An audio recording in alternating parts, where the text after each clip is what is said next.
नमस्कार दोस्तों, मैं हिमांशु गुप्ता अपने online platform journey of success में आपका स्वागत करता हूं। दोस्तों, किसी भी प्रतियोगी परीक्षा के लिए जीएस एक महत्वपूर्ण विषय होता है जिसके काफ़ी क्वेश्चन आपके एग्जाम में देखे जाते हैं। काफ़ी क्या, उसका एक पोर्शन ही होता है, एक पार्ट ही होता है। दोस्तों, आप मेरे इस चैनल पे जीएस की तैयारी आप मेरे साथ मिलकर करेंगे। तो आज का हमारा टॉपिक होगा भूगोल विषय से।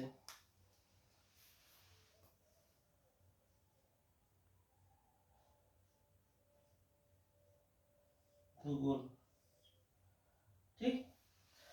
अब भूगोल शब्द का शाब्दिक अर्थ हम समझ लें पहले क्या होता है। भूगोल विषय का जो शाब्दिक अर्थ है को समझने के लिए पहले हम भूगोल को दो भागों में तोड़ते हैं, भू धन गोल। भू धन गोल, भू का मतलब पृथ्वी,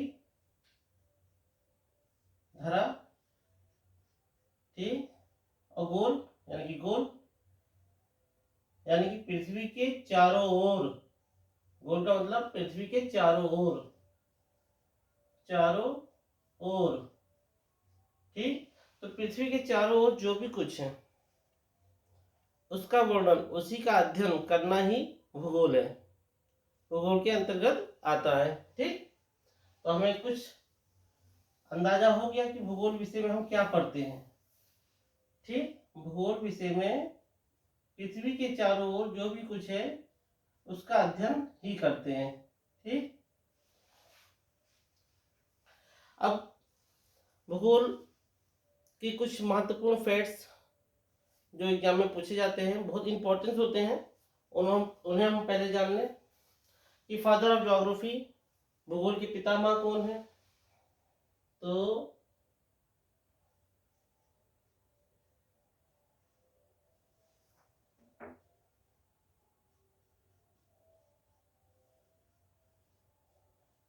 कौन है? हिकेटियस,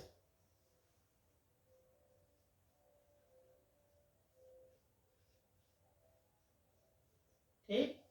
तो फादर ऑफ ज्योग्राफी, भूगोल के पितामह कौन है? हिकेटियस। हिकेटियस की एक प्रसिद्ध पुस्तक है, कौन सी? जेस पीरियोडस, जेस पीरियोडस, ठीक। तो हिकेटियस महोदय की प्रसिद्ध पुस्तक जेस पीरियोडस और हिकेटियस फादर ऑफ ज्योग्राफी, ठीक। दूसरा फैक्ट हम देख ले कि भूगोल शब्द की को सर्वप्रथम किसने प्रयोग किया।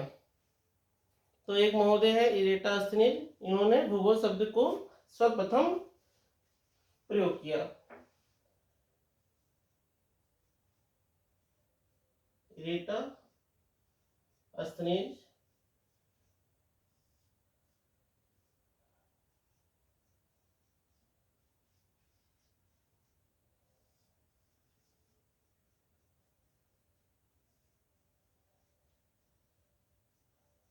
प्रयोग किया, ठीक। अब दूसरा फैक्ट कि भूगोल जब हम पढ़ते हैं तो मानचित्र पढ़ते हैं, तो मानचित्र के जनक कौन है? सर्वप्रथम मानचित्र का रेखांकन किसने किया, ठीक। तो एक टॉलमी महोदय हैं, उन्होंने सर्वप्रथम, टॉलमी, इन्होंने सर्वप्रथम मानचित्र का रेखांकन किया,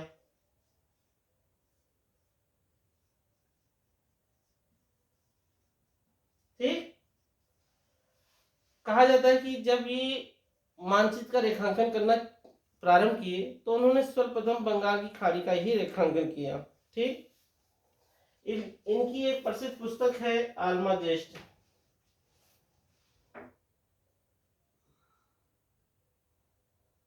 आल्मा जेस्ट, ठीक। इनकी पुस्तक का नाम है आल्मा जेस्ट, ठीक। तो ये कुछ महत्वपूर्ण तथ्य है आपको जानते रहना चाहिए, नोट कर लीजिए। ठीक, मिटा दो।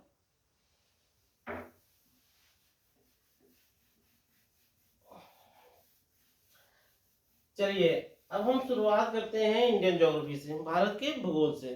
ठीक, तो पहले हम कुछ भारत का नक्शा बना ले, मैप बना ले।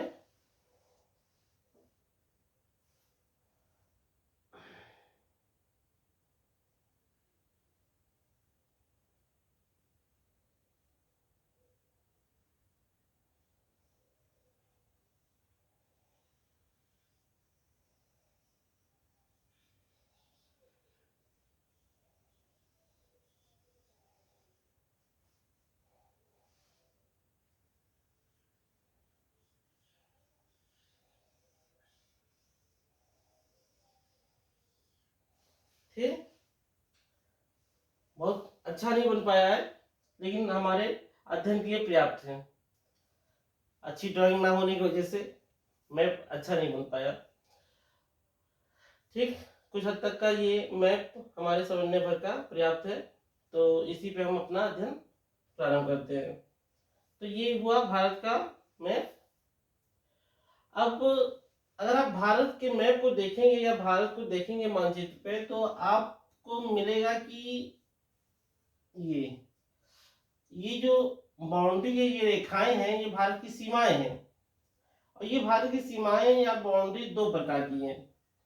अब यहां से यहां तक का देखेंगे तो यहाँ पे आपको जमीनें मिलेंगी, स्थल मिलेंगे। ये जमीनें मिलेंगी, स्थल मिलेंगे। ठीक, तो इस दृष्टि से ये जो सीमाएं होंगी वो कौन सी होंगी? स्थलीय सीमा, स्थलीय सीमा। ठीक, अब जो ये सीमाएं हैं, ये कौन सी सीमाएं होंगी? ये जलीय सीमा होंगी, समुद्र के तटों से बनती हैं ये सीमाएं, तो ये तटीय सीमा कहलाएंगी। ठीक, तो दो प्रकार की सीमाएं हो गई, स्थलीय सीमा और जलीय सीमा या तटीय सीमा। ठीक, जलीय या तटीय सीमा। अब इसकी लंबाई से क्वेश्चन पूछा जाता है कि स्थलीय सीमा की लंबाई कितनी है, तटीय सीमा की लंबाई कितनी है। ठीक, तो स्थलीय सीमा की लंबाई कितनी हो गई? 15,200 किलोमीटर। ठीक, और जलीय सीमा की लंबाई कितनी हो जाएगी? 6100 किलोमीटर। लेकिन यहाँ पे अंडमान निकोबार द्वीप समूह है। ठीक, और ये भी जलों से घिरा हुआ है। जो ये द्वीप है अंडमान निकोबार का, ये चारों ओर जल से, समुद्र से घिरा हुआ है, तो इसकी सीमाएं कैसी होंगी? जलीय सीमा होंगी, तटीय सीमाएं होंगी। ठीक है, तो ये भी हमारे भारत के अंतर्गत ही आता है, तो इसकी भी सीमाओं को हम जलीय सीमा या तटीय सीमा में जोड़ देंगे। तो जब इसकी सीमाओं को जोड़ते हैं तो भारत की जलीय सीमा की लंबाई या तटीय सीमा की लंबाई कितनी हो जाएगी? 7516 किलोमीटर। ठीक, समझ आया? आगे बढ़े तो स्थलीय सीमा की लंबाई कितनी हो जा रही है? 15,200 किलोमीटर। और भारत की मुख्य जलीय सीमा की लंबाई 6100 किलोमीटर। लेकिन द्वीपों सहित भारत की तटीय सीमा या जलीय सीमा की लंबाई कितनी हो जाएगी? 7516 किलोमीटर। आगे बढ़े, अब देखें कि भारत की उत्तर से लेकर दक्षिण तक की लंबाई कितनी होती है।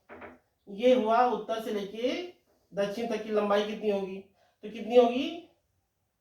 3214 किलोमीटर, 3214 किलोमीटर। ठीक, अब पश्चिम से पूरब तक की लंबाई कितनी होगी?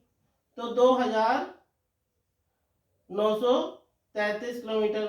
ठीक, अक्सर एग्जाम में, वनडे एग्जाम में या फैक्ट्स टाइप में पूछ लिया जाता है कि भारत की उत्तर से दक्षिण तक की लंबाई, पूरब से पश्चिम तक की लंबाई, तो इसको जानते रहना चाहिए। आगे बढ़े, कंटिन्यू करते हैं आगे।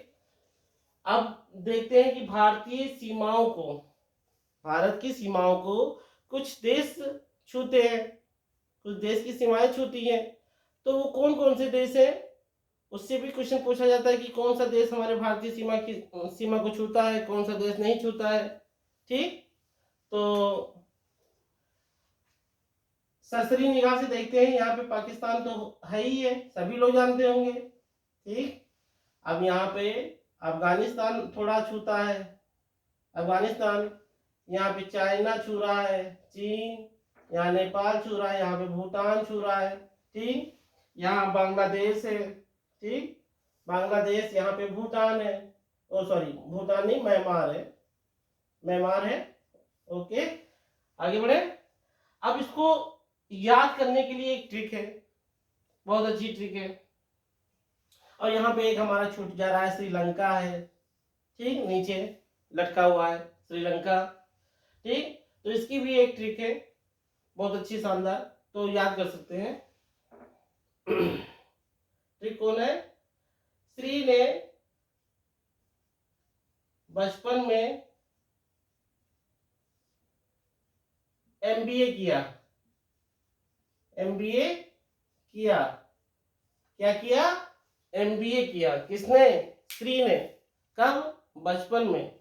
तो इस ट्रिक से हम भारतीय सीमाओं को छूने वाले देशों के नाम आसानी से और हमेशा के लिए याद कर सकते हैं, और एग्जाम हॉल में क्वेश्चन हमारा छूटेगा नहीं, गलत नहीं होगा। ठीक, श्री से श्रीलंका,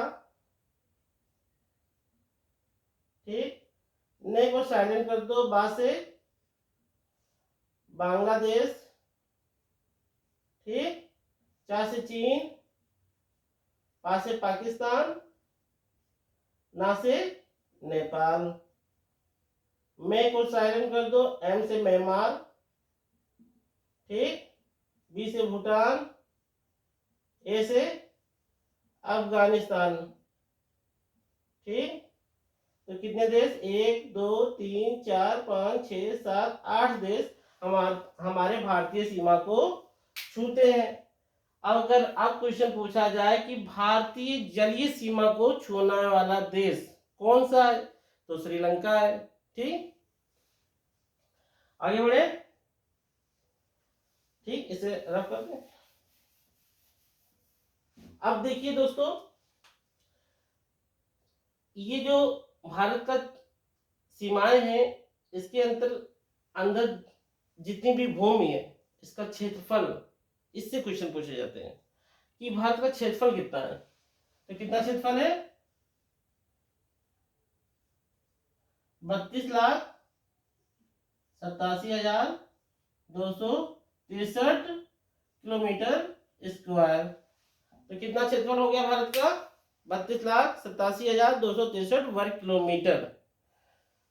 अगर हम प्रतिशत के हिसाब से देखें कि पूरे विश्व में भारत के पास कितनी जमीनें हैं, कितने प्रतिशत जमीन है, तो 2.4% जमीन है। ठीक, प्रतिशत के हिसाब से देखते हैं तो 2.4% भूमि भारत के पास है। और अगर रैंकिंग देखा जाए कि कितनी रैंकिंग है क्षेत्रफल के आधार पर, ठीक है, तो 7वां स्थान है। ठीक, 7वां स्थान है। तो अब देखें, अब विश्व में 7वां सबसे बड़ा देश भारत है। तो 5वां कौन है, चौथा कौन है? ठीक, तो कंफ्यूजन बना रहता है, ऐसे याद करते हैं। तो इसकी एक शानदार ट्रिक है जो हमें हमेशा हमेशा के लिए याद करा देगा, एग्जाम हॉल में क्वेश्चन छूटेगा नहीं, गलत नहीं होगा। ठीक है, तो इसकी ट्रिक होगी,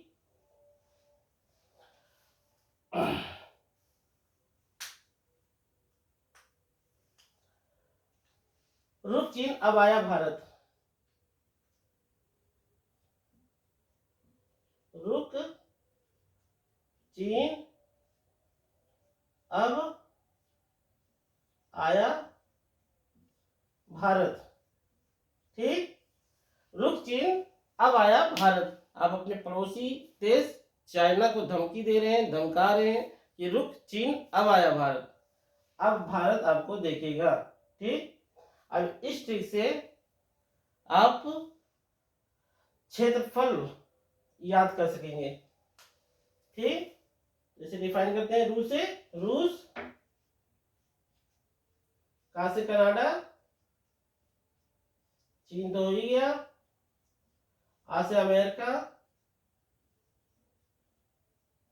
ब्राजील, ब्राजील आया से ऑस्ट्रेलिया, ठीक, और भारत से भारत। कुल कितने राज्य देश होते हैं? 1 2 3 4 5 6 7, 7 देश हमारे भारतीय सीमा को, सॉरी, क्षेत्रफल के आधार पर है। कुल 7 देशों की रैंकिंग इस प्रकार की है, ठीक। तो पहला स्थान कौन सा है?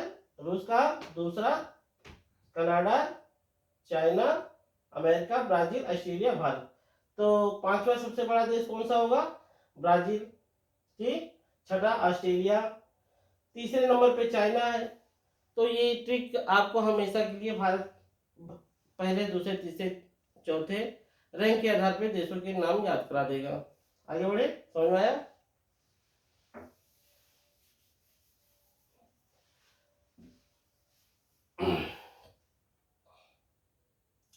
अब दोस्तों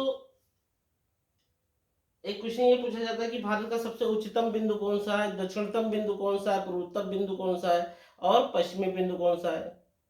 बिंदु यानी कि आखिरी सिरा, पश्चिम का सबसे आखिरी सिरा, ठीक, ये पूर्व का सबसे आखिरी सिरा ये, और उत्तर का ये, और दक्षिण का यहाँ पे अंडमान निकोबार द्वीप समूह है तो ये होगा, ठीक, सबसे नीचे। हाँ, तो इसको हम जान लें कि भारत का सबसे उच्चतम बिंदु, तो उच्चतम बिंदु कहाँ होगा? जम्मू कश्मीर में है, सबसे ऊपर है। तो कौन सा है? इंदिरा कोल, ठीक, इंदिरा कोल कहाँ है? जम्मू कश्मीर में। अब सबसे पूर्वी बिंदु कौन सा है? तो कौन सा है, कहाँ पे होगा? अरुणाचल प्रदेश में। कौन सा है? तो दो नाम याद रखिएगा, बंगालू या किबुथ, ठीक, किबुथ कहाँ पे है? अरुणाचल प्रदेश में है, ठीक। सबसे पश्चिमी बिंदु कौन सा है? तो दो नाम इसका भी याद रखिए, राजहर सर्किट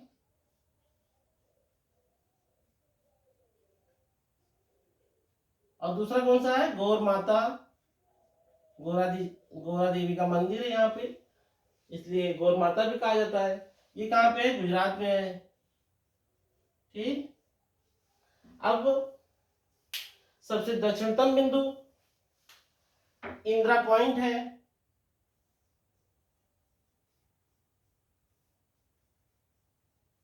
ठीक, कहाँ पे है? अंडमान निकोबार द्वीप समूह में, ठीक। तो अब हमने ये जाना कि भारत का सबसे उच्चतम बिंदु इंदिरा कोल, दक्षिणतम बिंदु इंदिरा पॉइंट और पूर्वोत्तम बिंदु बंगालू या किबुत, और सबसे पश्चिमतम बिंदु राजहंस सर्किट या गौर माता, ठीक। आगे बढ़े। अब देखिए दोस्तों, एक क्वेश्चन ये पूछा जाता है कि भारत में के बीचों बीच से जो कर्क रेखा गुजरती है, कर्क रेखा, तो सबसे पहले कर्क रेखा क्या है? ये एक अक्षांश रेखा है, ठीक। वैज्ञानिकों ने पृथ्वी के अध्ययन के लिए दो प्रकार की रेखाएं बनाई। यहाँ पे समझिए, सपोज कीजिए ये पृथ्वी है, तो सर्वप्रथम जब वैज्ञानिक इस पृथ्वी का अध्ययन करना शुरू किए तो उन्होंने दो प्रकार की रेखाएं बनाई। एक तो इस प्रकार की लेटी हुई रेखा बनाई,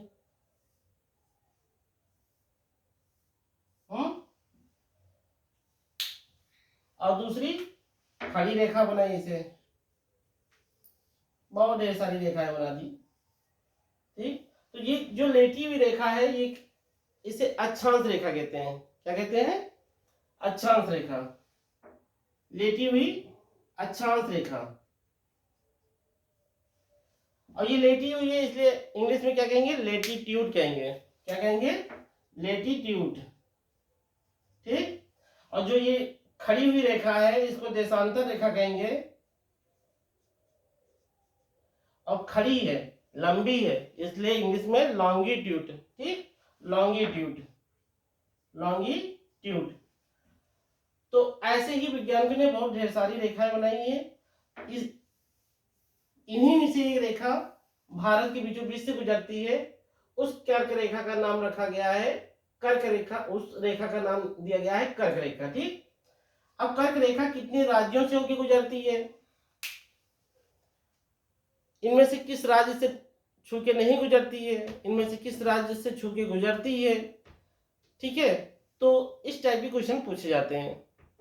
तो इसकी भी एक शानदार ट्रिक है, बहुत मजेदार। गरम छत पत्रम, गरम छत पत्रम। ठीक, गा से गुजरात,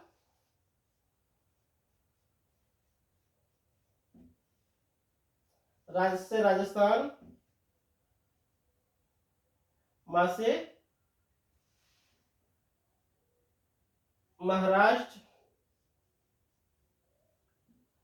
छत्तीसगढ़, छा से झारखंड, सॉरी महाराष्ट्र की जगह मध्य प्रदेश, मध्य प्रदेश। ठीक, पा से पश्चिम बंगाल, त्रा से त्रिपुरा, मा से मिजोरम। ठीक, तो ये कर्क रेखा इन राज्यों से कर्क रेखा गुजरती है। ये ट्रिक बहुत अच्छी ट्रिक है, इससे जितने भी प्रकार के क्वेश्चन कर्क रेखा से संबंधित पूछे जाएंगे वो सब इससे हो जाएंगे। अब कैसे क्वेश्चन पूछे जाएंगे, क्वेश्चन होगा कि इनमें से कौन सा राज्य भारत की कर्क रेखा से नहीं गुजरता है, कर्क रेखा इनमें से किस राज्य से छू के नहीं गुजरता है या गुजरता है।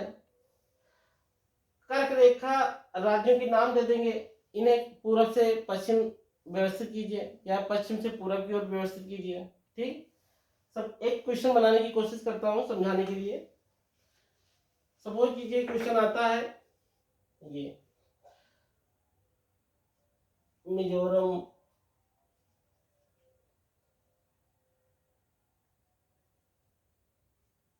राजस्थान, फिर झारखंड, फिर छत्तीसगढ़, छत्तीसगढ़। अब पूछा जाए, वो क्या एग्जाम्पल कह सकता है कि इनको पूरब से पश्चिम व्यवस्थित कीजिए। ठीक है, तो कर्क रेखा के हिसाब से इन्हें पूरब से पश्चिम की ओर व्यवस्थित कीजिए। तो पूरब से पश्चिम की ओर व्यवस्थित कीजिए, तो हम देखेंगे पूरब में कौन सा राज्य पहले आ रहा है, तो मिजोरम आ रहा है। ठीक, मिजोरम आ रहा है। फिर उसके बाद कौन सा आएगा आपका, झारखंड आएगा, झारखंड आएगा, फिर छत्तीसगढ़ आएगा। ठीक, फिर आपका राजस्थान आएगा, राजस्थान। तो ये ट्रिक आपको हर तरीके से क्वेश्चन सॉल्व कराएगी कर्क रेखा से रिलेटेड। ठीक, समझ में आया, आगे बढ़े।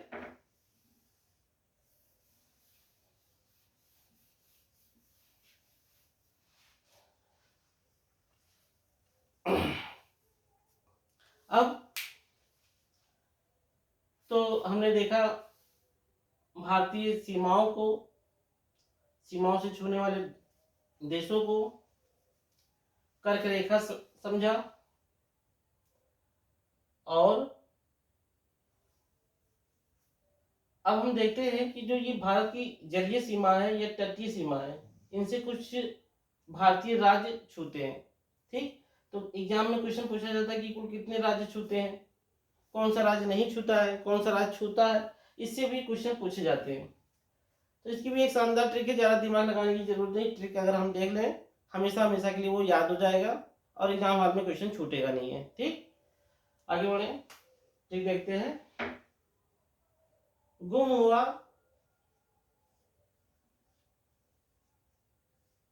गोवा का करेला,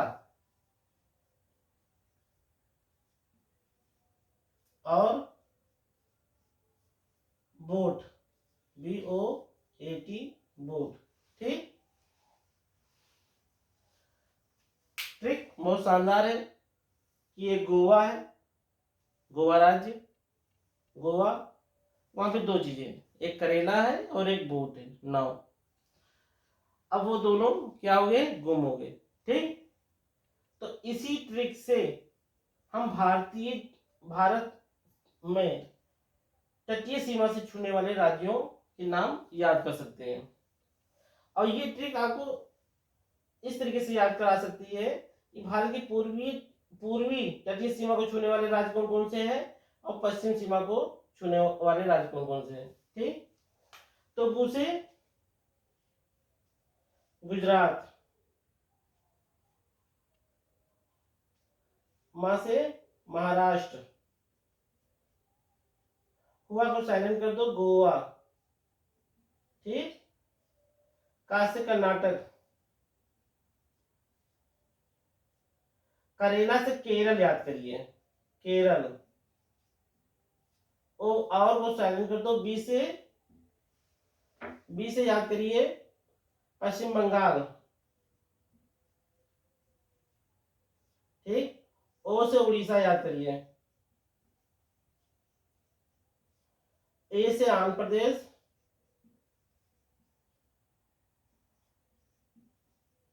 और ती से तमिलनाडु, ठीक। गुम हुआ गोवा का करेला, गु से गुजरात, मां से महाराष्ट्र, गोवा, कर्नाटक, केरल, पश्चिम बंगाल, उड़ीसा, आंध्र प्रदेश, तमिलनाडु, 4 5 9, ठीक। 9 राज्य हमारे भारतीय जलीय सीमा को या तटीय सीमा को छूते हैं। अब पूछा जा सकता है कि इनमें से कौन सा राज्य भारत की पूर्वी तटीय सीमा को छूता है। ठीक है, तो बस इतना याद करना है, बोट जो है वो हमारे भारत की पूर्वी सीमा को छूते हैं। तो पश्चिम बंगाल, उड़ीसा, आंध्र प्रदेश, तमिलनाडु, ठीक, ये। और पश्चिम सीमा को छूने वाले राज्य ये है गुजरात, महाराष्ट्र, गोवा, कर्नाटक, केरल, ठीक। तो इससे तटीय सीमा से छूने वाले राज्यों से संबंधित अगर कोई क्वेश्चन आता है तो आपका इजीली सॉल्व हो जाएगा, गलत नहीं होगा, छूटेगा नहीं। बेहतरीन ट्रिक है, नोट कर लीजिए। ठीक दोस्तों,